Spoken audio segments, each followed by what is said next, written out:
Field marshal के दौरा Iran से लगता है कि कुछ चीज़ों पे बर्फ़ पिघली है। जो पहले राउंड के अंदर कुछ मामलात के ऊपर कहा जाता है कि कुछ स्टिकी इश्यूज थे, चीज़ें वहाँ कुछ रुक गई थी। ख़ास तौर पर न्यूक्लियर स्टॉक फाइल्स का क्या होगा।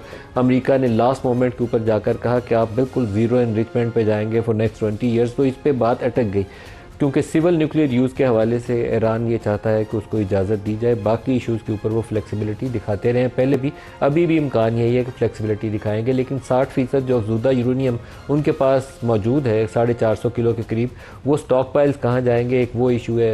हिजबुल्ला वाला मामला है जिसके ऊपर अभी ताज़ा तरीन ये खबर चल रही है कि मुमकिन तौर पर इसराइल हो सकता है कि आज रात से जंग बंदी की तरफ चले जाए। फिर इसी तरीके से हॉर्मोज़ के ऊपर क्या मुकम्मल कंट्रोल ईरान का होगा, इंटरनेशनल वाटर ब्रिज का जो इंटरनेशनल लॉ यूनाइटेड नेशंस का, उसी को फॉलो किया जाएगा या ईरान को हक हासिल होगा कि किस जहाज़ को गुजरने देना है या किसको रोकना। 2-3 मामला हैं। फील्ड मार्शल आसिम मुनीर के इस दौरे से फौरी बाद अगली खबर ये आई कि फील्ड मार्शल मुमकिन तौर पर यहाँ से वाशिंगटन जाएंगे। जैसे ईरानी की आदत को समझाया वैसे ही जाएंगे वाशिंगटन, और वहाँ वाशिंगटन की लीडरशिप को भी एतमाद में लेंगे और फिर जो नेक्स्ट राउंड है वो इस्लामाबाद में होगा। इसके ऊपर जब हमने ऑफिशियल सोर्सेज से कंफर्मेशन के लिए रब्ता किया तो बड़ा इंटरेस्टिंग जवाब था। उन्होंने कहा कि नॉट येट, कि अभी तक कंफर्म नहीं है। तो इसका मतलब ये है कि वो इम्कान मौजूद है, अभी उसका शेड्यूल होना बाकी है। अगर ज़रूरत हुई तो फील्ड मार्शल साहब वहाँ जाएंगे, नहीं ज़रूरत होगी तो वो वापस पाकिस्तान भी आ सकते हैं या अगले मुल्क में, जहाँ इस वक्त प्राइम मिनिस्टर सऊदी अरब से कतर पहुँच गए हैं, कतर के बाद टर्की जाना। और टर्की के अंदर भी बड़ी इंटरेस्टिंग एक डेवलपमेंट हो रही है कि पाकिस्तान, सऊदी अरब, टर्की और उसमें अब इजिप्ट शामिल है। मैं बहुत अरसे से केस प्लीड करता हूँ कि पाकिस्तान, सऊदी अरब, टर्की और चाइना, इन चारों को मिलके एक डिफेंस पैक्ट करना चाहिए जिसमें चाइनीज़ टेक्नोलॉजी पाकिस्तान में तैयार की जाए। सऊदी अरब के पास वसाइल हैं, पाकिस्तान वो चीज़ें बना सकता है और यूँ चारों मिलकर अपना दिफा जो है मजबूत करें। अब इस इक्वेशन के अंदर एक चौथा मुल्क जो है, पाँचवा मुल्क बल्कि कहना चाहिए, वो इजिप्ट शामिल हुआ है। चारों मुल्कों का इजलास होगा टर्की के अंदर, लेकिन इसमें चाइना शामिल नहीं है। आइडियली इस सिनारियो के अंदर चाइना को भी आना चाहिए ताकि उसकी टेक्नोलॉजी को यहाँ बनाते हुए ये सारे ममालिक अपना अपना दिफा मजबूत कर सकें। सर पहले तो ये बता दें कि फील्ड मार्शल के दौरे के बाद और अमरीकी जो आज आपने मिनिस्टर फॉर वॉर की प्रेस कॉन्फ्रेंस सुनी, उन दोनों को आप कैसे मुआवजा करते हैं? ये मेरे ख्याल में ईरान पे बढ़ाया जा रहा है। और वो खुद वो लफ्ज़ भी बोला जाता है हमारे यहाँ, पॉस्चरिंग।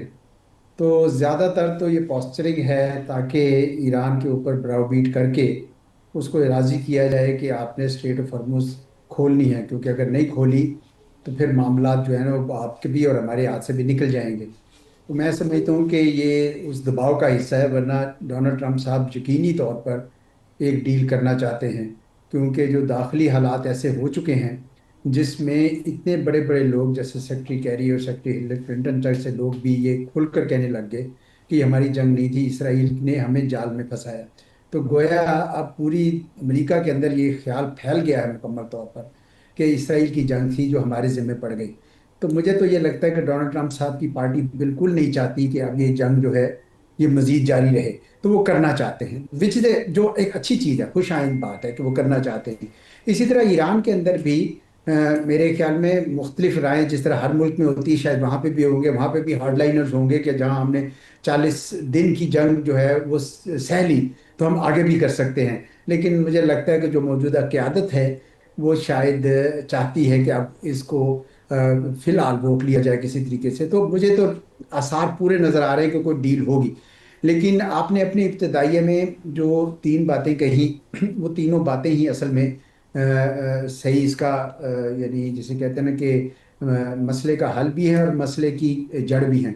एक तो वो मेरा ख्याल है अपना कि न्यूक्लियर इश्यूज के ऊपर अमरीकी सॉरी ये ईरानी जो है ना वो तैयार हैं तकरीबन। मेरा तो अपना ज़ाती ख्याल ये है कि वो उसको फ्रीज करने पे तैयार हैं। सिर्फ साल की बात है कि कितने साल होंगे, 5 होंगे, 7 होंगे, 10 होंगे, ये अभी शायद बातचीत हो रही है। लेकिन साथ ही साथ मेरा ख्याल में अमरीकी ईरानी ये चाहते हैं कि इसके बदले में सैंक्शंस ज़रूर उठ जाएं, हमसे इकोनॉमिक सैंक्शंस उठ जाएं और एसेट्स भी अगर अनफ्रीज हो जाएं।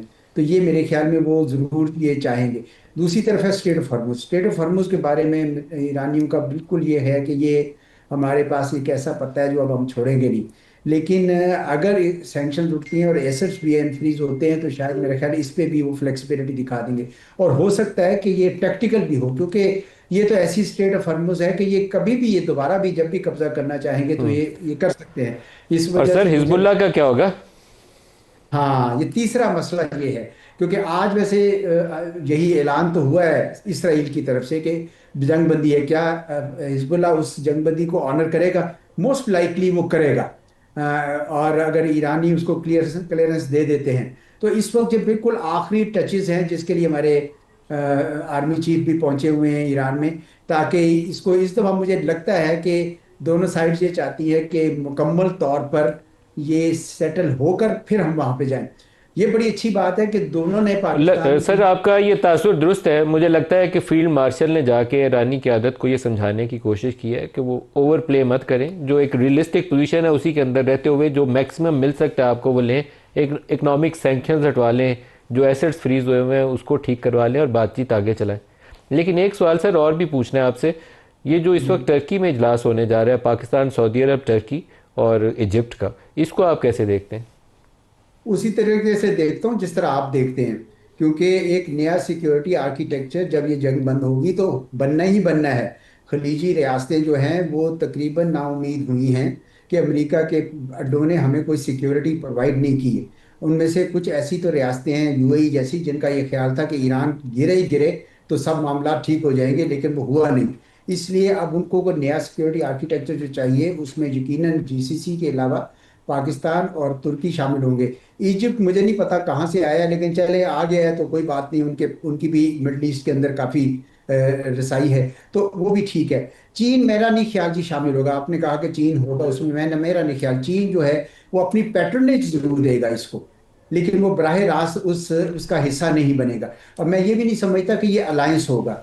ये किसी किस्म की अरेंजमेंट होगी, किसी किस्म का एग्रीमेंट होगा, जिस तरह पाक सऊदी एग्रीमेंट है। It's not a treaty alliance. तो इस तरह का अरेंजमेंट होने जा रहा है। अब उसमें यह बड़ा जरूरी होगा, सारे एक दूसरे से पूछेंगे कि ये किसके खिलाफ है। यानी जारियत होगी तो कहाँ से होगी, तो किसके खिलाफ है। तो इसलिए मेरा जो अपना जाती ख्याल ये है कि ये ईरान को शामिल करना पड़ेगा। क्योंकि अगर ये ईरान इसको शामिल ना किया तो इसको पहले ही तासुर दे रहे थे कि ये सुन्नी इत्तेहाद बनने जा रहा है, जबकि ये बिल्कुल सुन्नी इत्तेहाद नहीं है। इसलिए मेरे ख्याल में ईरान को शामिल करना होगा, क्योंकि ईरान को शामिल किए बगैर खलीजी रियासतें कभी भी महफूज नहीं रहेंगी। और इसकी बुनियाद वही होगी जो चीन ने ग्लोबल सिक्योरिटी इनिशिएटिव में कहा हुआ है ना अपना, कि भाई इंडिविजिबल सिक्योरिटी यानी कलेक्टिव सिक्योरिटी, कॉमन सिक्योरिटी। तो आप सबको वो प्रिंसिपल जो है, respect of each other sovereignty and territorial integrity, वो उसकी बुनियाद बनाना पड़ेगा। तो मुझे तो बिल्कुल इशारे सारे मिल रहे हैं उस तरफ कि ये सिक्योरिटी अरेंजमेंट बनने जा रही है जी। ईरान, पाकिस्तान और अमेरिका इस वक्त ये एक तुकोन बनी हुई है जो मुज़ाकराती अमल से किसी पाकिस्तान कोशिश कर रहा है कि इनको इत्तेफाक राय पे ले आए। आप सोचते हैं कि अगले 2-4 रोज़ के अंदर ये किसी मेज़ पर बैठ जाएंगे दोबारा एग्रीमेंट साइनिंग के लिए? देखिए, मैं समझता हूँ कि इंशाल्लाह ये ज़रूर बैठेंगे, बिकॉज दोनों कंट्रीज़ की नीड है, ईरान की भी और अमेरिका की भी। बिकॉज बोथ दे अंडरस्टैंड कि ना अमेरिका के ना वो फेवर में है, because they have tried their best. They thought कि ये क्विकली हम फिनिश करके, तो जैसे नेतन्याहू ने ब्रीफ किया हुआ है ऐसे हो जाएगा और फिर सब कुछ ठीक होगा। और ईरानियंस ने आउटस्टैंडिंग परफॉर्मेंस देने के बावजूद, आफ्टर ऑल उनका बहुत लॉस हुआ है और उन्होंने भी सर्वाइव करना है। तो इन दी लॉन्ग इंटरेस्ट, वो तो वार मोंगरर थे भी नहीं, वो तो विक्टिम थे पहले भी, तो अभी भी वो तो वार नहीं चाहते। तो ये दोनों, अभी इनका जो हमारी मीटिंग पाकिस्तान में हुई है वो एक बहुत एक आउटस्टैंडिंग स्टेप है on behalf of Pakistan. And in addition to that दोनों लीडरशिप्स को भी क्रेडिट जाता है, ईरान की भी और अमेरिकन, के फेस टू फेस बैठ के। और आई थिंक कि जब ये बैठे होंगे तो बहुत सी चीज़ें जो हैं उनके ऊपर जो है स्नो मेल्ट हुई होगी और एक अंडरस्टैंडिंग में इजाफा हुआ है, जिसका इन्होंने इनडायरेक्टली इन्होंने इसका कहा भी है कि हमने ऐसे कर लिया है। तो अभी फंडामेंटली इनके तीनों डिफरेंस हैं, न्यूक्लियर है, स्टेट ऑफ हार्मूज है और लेबनान का इशू है जो कंटेंशन वाली है। इन तीनों में अगर आप वन बाई वन देखें तो आप देखें, पहले न्यूक्लियर को लेते हैं। जब जुलाई 2015 में ओबामा के टाइम के ऊपर ये जो जॉइंट प्लान ऑफ एक्शन, जो joint comprehensive plan of action किया था, तो उसमें ये तय हुआ था कि 15 साल तक, एक तो आप 3.67 तक यूरेनियम को करेंगे सिविल न्यूक्लियर यूजेज, उसके सिविल पर्पसेस के लिए, एंड सेकेंडली 15 साल तक आप इसको कैप रखेंगे और आगे नहीं जाएंगे।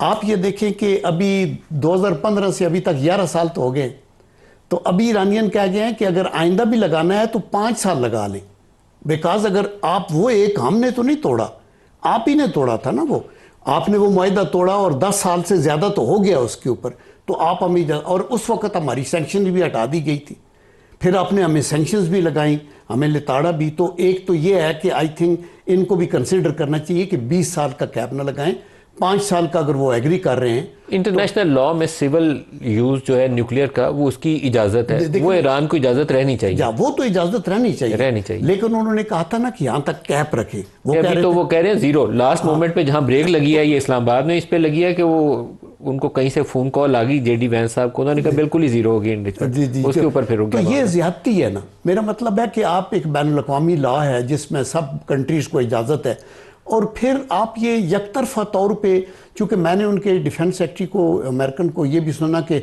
नहीं, हम उनको भी नहीं, वाइस प्रेसिडेंट कह रहे थे उनका कि जी हम ये चाहते हैं कि ईरानियन ने भी कहा कि हम एक नॉर्मल कंट्री की तरह ट्रीट किया जाए, तो हम करना चाहते हैं प्रोवाइडेड वो ये करें, लेकिन उसमें ये आप उनके ऊपर वो रिस्ट्रिक्शन भी लगाएं। आज अभी सेक्रेटरी डिफेंस की एक तड़ी थी अपने तौर के ऊपर, धमकियां थी सारी, पूरी प्रेस कॉन्फ्रेंस में धमकियां थी। इतनी बड़ी सल्तनत के जो लोग हैं at the helm of the affair, they have to be very considerate, very accommodative. Not serious हो गया सर। पहले ये वजीर दिफा बोलते थे, सेक्रेटरी ऑफ डिफेंस होता था, अब उन्होंने सेक्रेटरी ऑफ वॉर कर दिया, तो वो जंगी मूड में ही रहता है, वैसे ही बोलता है। वो उसने टैटू शैटू बनाए हुए हैं, या वो यरूशलेम क्रॉस बनाए हुए हैं। ऊपर भी सेकंड जो स्टेट ऑफ हार्मुज है, उसके ऊपर भी ईरानियन का बार्डर तो लगता है, और वो है, उसके ऊपर बैठ के बात हो सकती है कि ये इंटरनेशनल वाटर चैनल रहे, लेकिन उनको कुछ न कहा जाए। But Iranian at any time अगर कोई गड़बड़ होती है तो वो उसको कर सकते हैं। और तीसरा पॉइंट जो हिजबुल्लाह वाला है,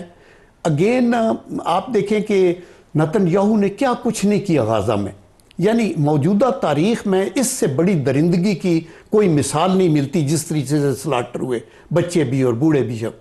अभी आप सदरन उसके ऊपर लेबनान के ऊपर चढ़ाई कर रहे हैं, उससे पहले आप सीरिया का किया, लिबिया का किया, इनके साथ मिलके, और आपने सब कुछ किया, इंडिया की मदद की पाकिस्तान पे अटैक करने के लिए।